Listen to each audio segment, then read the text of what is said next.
Lo tenemos al ministro de Seguridad de la provincia de Buenos Aires, ya está en línea, Sergio Berni. ¿Cómo le va? Buen día, ministro. Buen día, ministro. Buen día, ¿cómo está usted? Bueno, la primera pregunta, usted estuvo en Rojas en las últimas horas, estamos hablando de una ciudad conmocionada, pero donde también hay bronca y todavía hay muchas preguntas sobre cómo pudo pasar esto. Su reflexión el día después de haber estado allí en el lugar, de haber estado con la mamá y sobre todo de lo que ha pasado con la policía, ministro. Mire, en realidad, obviamente, como dice usted, hay muchas preguntas que hay que hacerle.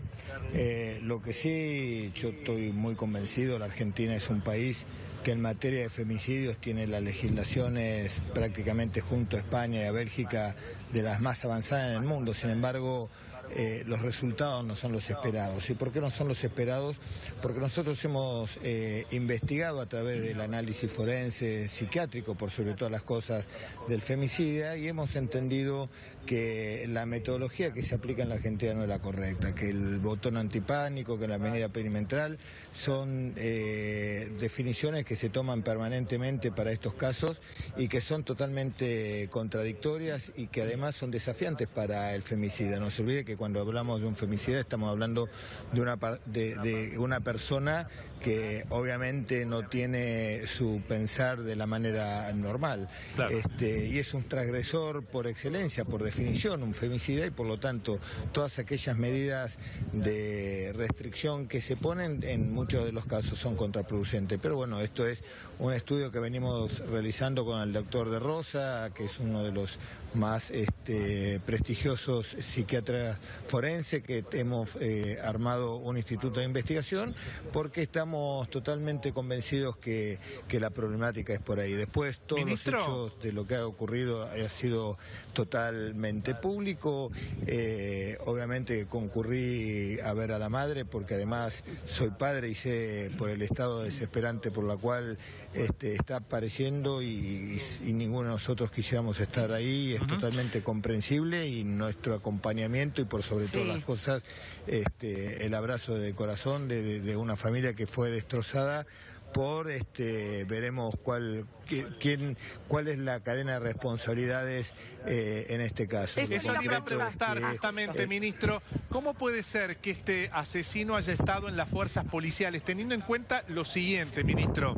Nos contaba el intendente de Rojas que lo habían separado de la policía local justamente por la cantidad de antecedentes y denuncias que había en su contra. Sin embargo, formaba parte de la policía bonaerense. ¿Cómo puede ser que haya pasado esto?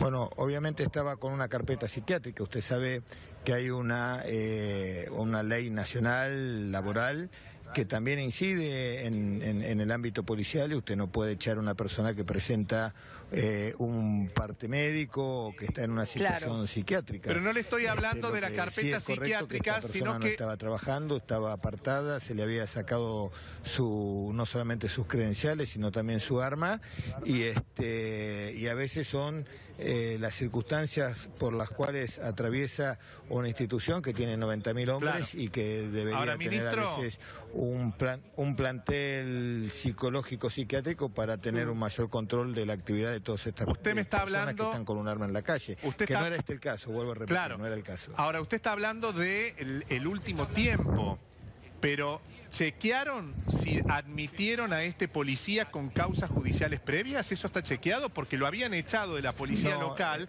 entró en la policía bonaerense y ya tenía causas judiciales.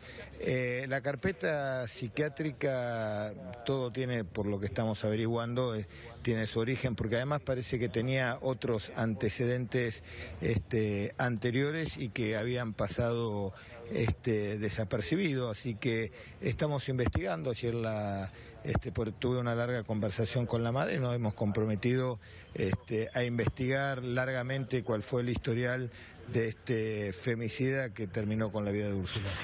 Le quería preguntar, antes de pasar a los policías exonerados, Berni, Lorena Maciel lo saluda, ¿cómo le va? Le quería preguntar qué habló con la mamá de Úrsula y si este femicidio se podría haber evitado con todos los antecedentes que había. Mire, la verdad es una pregunta contrafáctica la respuesta, es totalmente contrafáctica. ¿Se podría o no haber evitado? No lo sé, obviamente que sí, yo creo que sí, pero hubo una conjunción de factores que hizo que esto pasara de lo que pasó. Verdaderamente yo creo que tenemos que sentarnos a discutir una nueva metodología de abordaje de esta problemática tan importante que es el femicidio, porque como dije recién, no hace con solamente legislaciones potentes, sino se instrumenta una nueva metodología, un abordaje interdisciplinario, donde por sobre todas las cosas se haga una atención psicológica y una contención psiquiátrica del femicida, los resultados van a seguir siempre malos. ¿Usted tiene chequeado, ministro, cómo están funcionando las comisarías de la mujer, teniendo en cuenta lo que dice la mamá de Úrsula, con quien estuvo usted ayer, que cuando fue a hacer la denuncia le dijeron, no, venía el lunes, como si los fines de semana los golpeadores no golpearan, ¿no? Como si la víctima pudiera esperar hasta el lunes. ¿Cómo está funcionando? Porque lo que tenemos entendido es que son muchas mujeres en la provincia de Buenos Aires que quieren hacer la denuncia, que van a hacer la denuncia, es decir, hacen lo que corresponde a una víctima y no se las toman. No, primero que es una obligación policial tomar la denuncia. Sí. Ningún policía puede determinar si toma o no la denuncia. Es un acto público y tiene que hacerlo. Segundo, yo hablé con la madre muy precisamente y fue a raíz de la denuncia que hizo el domingo que el cuerpo de mujeres policías que estaban a cargo de la Policía de la Mujer dieron intervención al fiscal y a partir de eso el día lunes se le entregó las medidas restrictivas al femicida. Bernie, ahora sí le quiero cambiar de tema por el tema de los policías exonerados, porque acabo de leer que, junto a Kicillof, ustedes en la presentación que hicieron allí en Florencio Varela también hablaron de los 400 policías exonerados y usted dijo que son exonerados por ladrones y que van por una caja millonaria. ¿Qué es esto?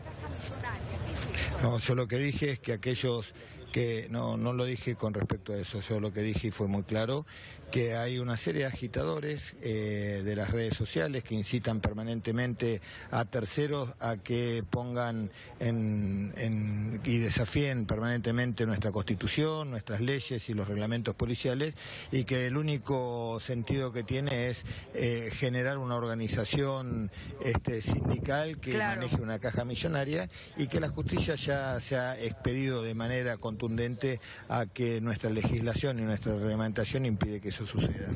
Pero esto de exonerados por ladrones, ¿por qué? La mayoría tenía justamente en asuntos internos causas por cobrar algún tipo de coima. No le estoy hablando de los que fueron exonerados, es otra cosa. Los 450 que fueron pasados, que están a disposición de asuntos internos, tienen que ver con el desapego a la ley en los hechos de septiembre. Esto no tiene nada que ver con la manifestación de aquellos grupos whatsapperos, porque se esconden atrás de la tecnología telefónica para no revelar su identidad, pero también para no demostrar los verdaderos intereses que cuando fueron afectados hace 4 años fueron cómplices con su silencio. Nunca los escuché hablar, por ejemplo, cuando el gobierno de Vidal compró chalecos para la policía, y al abrirlos se dieron cuenta que eran chalecos vencidos viejos y que habían sido reciclados. Y la verdad que yo no escuché nunca que levantaran la voz, como tampoco escuché nunca que durante los 4 años de Vidal les había prometido que iban a cobrar sueldos faraónicos como el gobierno de la ciudad, y sin embargo no solamente no lo hizo, sino que los desenganchó de sus aumentos de la policía, y la policía terminó perdiendo un 30% de su salario. Y no escuché ninguna voz que dijera ¿Usted lo cree contrario. Que hubo motivación política de algún silencio sector? Cómplice tenía algún precio? Y bueno, serán cuestiones que estamos juntando las pruebas necesarias y suficientes, porque creemos que se ha cometido algún tipo de delito. Ajá. ¿Usted cree que hubo agitación política para esta protesta que se dio? ¿De algún sector concreto? Mire, cuando hablamos de agitación política, y me hago cargo de lo que digo, yo creo que hay que separar aquellos dirigentes políticos de la oposición que tienen un sentido, que podemos pensar totalmente distinto, que podemos no estar de acuerdo, que podemos disentir en todo, pero yo creo que entienden que la institucionalidad y el respeto a las leyes está por sobre todas las diferencias ideológicas. Y hay algunos que no tienen la altura política para entender esta situación e intentan sacar provecho porque es la única capacidad que tienen. No tienen capacidad de generar una propia metodología de oposición y intentan agitar el agua para sacar provecho del río revuelto. Pero yo creo que los dirigentes de la oposición en esta movida que hubo han adoptado una posición, creo yo, por ahí me equivoco, pero creo yo que bastante responsable. Sí. ¿Quiénes son? ¿A quiénes nombraría que tratan de sacar provecho como para poder identificarlos según su opinión, por supuesto? No hace falta, ustedes los conocen mejor que yo, hace falta, la verdad que si no queda claro, ministro. Que no tiene ningún sentido nombrarlo. Igualmente quiero decirle que estoy aquí con dos personas que saben mucho de seguridad y con quien he aprendido. Está el diputado provincial Julio Pereira, con el quien vengo trabajando más de 18 años por sobre todas las cosas en materia de seguridad, el intendente de Florencio Varela, que ha sabido interpretar como nadie la importancia de la integralidad en el abordaje de las políticas de seguridad, y me parece que son dos opiniones que es bueno escucharlas. Claro. La última pregunta por mi parte. Si no se da a interpretaciones de todo tipo, ¿a quiénes señalaría usted con nombre y apellido? Bueno, usted tiene una imaginación. No, yo no quiero imaginármelo, necesito que usted lo diga, porque lo que yo puedo imaginar, que me parece que no tiene ningún sentido. Sí, tiene sentido. Cada uno se ponga el poncho que le entra. Porque lo importante es que nosotros, mire, anoche mientras miraba las redes sociales y todo, estaban totalmente convencidos y estaban agitando para que la policía no trabajara.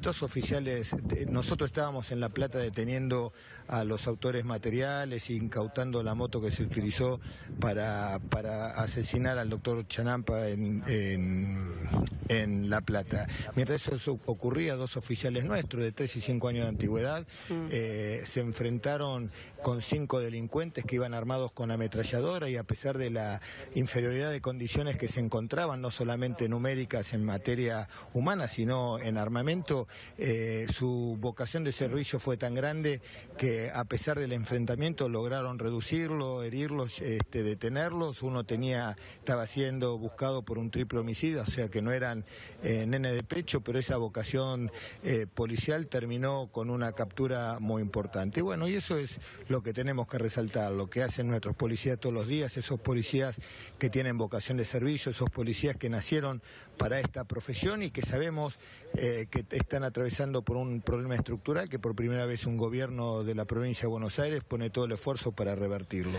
Ahora, aquellos que vinieron a la policía con el único sentido de encontrar un trabajo, una oportunidad económica, están equivocados, no es el lugar al que pertenecen, y la verdad que esos se pueden ir tranquilamente porque no los necesitamos. ¿Qué va a hacer si hay una nueva rebelión? Porque había rumores de eso, no quiero agitar ni mucho menos, pero digo, se habló de eso y es mi obligación preguntárselo a usted, ministro. Mire, más allá de ministro, yo soy, y no quiero que se malinterprete, yo soy un soldado y juré hace 32 años entregar la vida en defensa de nuestra Constitución y nuestra bandera. Y todos los policías que usted ve atrás nuestro tienen esa misma vocación, esa misma integridad, y estoy seguro que van a hacer lo mismo. Nuestra vocación es aportar a la grandeza de la patria, aportar a la grandeza de la provincia, entregar nuestra vida en cumplimiento del deber, y vamos a hacer lo que el deber nos diga que tengamos que hacer para garantizarle a nuestros ciudadanos la paz.